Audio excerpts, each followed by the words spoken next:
لوگ کہتے ہیں اپنے بچوں کے لیے ہم نے گھر بنانا ہے. میں نے آپ کو بتایا کہ بہت پیسہ ہے تو بناؤ بچوں کے لیے بھی. تو اس میں اب لوگ کہتے ہیں نہیں بچے رول جائیں گے. بچہ 2 ہاتھ 2 پاؤں لے کے پیدا ہوا ہے.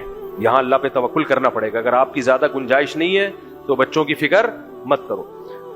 مجھے یاد ہے 10-15 سال پہلے ایک صاحب نے مجھے کہا, میری محدود آمدن تھی, میں نے تو کبھی زندگی میں سوچا بھی نہیں تھا کہ میں گھر بناؤں گا. تو کسی نے کہا آپ کے اتنے بچے ہیں وہ تو رول جائیں گے.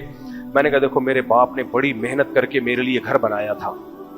ہمارے والد صاحب نے بڑی محنت کی اور ذاتی گھر بنایا کہ بچوں کے کام آئے گا. میں نے کہا انہوں نے اس لیے بنایا تھا کہ میرے بچوں کو ٹینشن نہ ہو.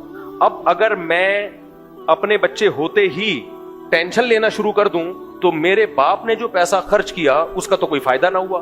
انہوں نے تو اس لیے خرچ کیا تھا کہ بچے کو ٹینشن نہ ہو, اور بچہ اپنے بچوں کی ٹینشن لے رہا ہے. پھر میرے بچے اس گھر میں انجوائے کرنے کے بجائے اپنے بچوں کی ٹینشن میں گھر کا سوچیں گے 20-30 سال, تو یہ سکون میں کون آئے گا؟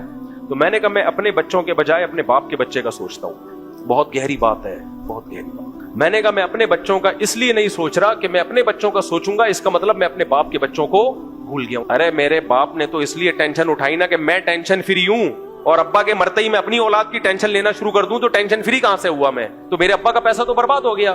تو میں نے کہا میں بچوں کی ٹینشن اس لیے نہیں لیتا کہ میں اگر بچوں کی ٹینشن لوں گا تو میرے ابا کے بچے کو ٹینشن ہوگی, تو ابا کا پیسہ کیا ہوگا؟ ضائع. اس لیے میں ٹینشن, پیسہ دیا تو بناؤ بھائی.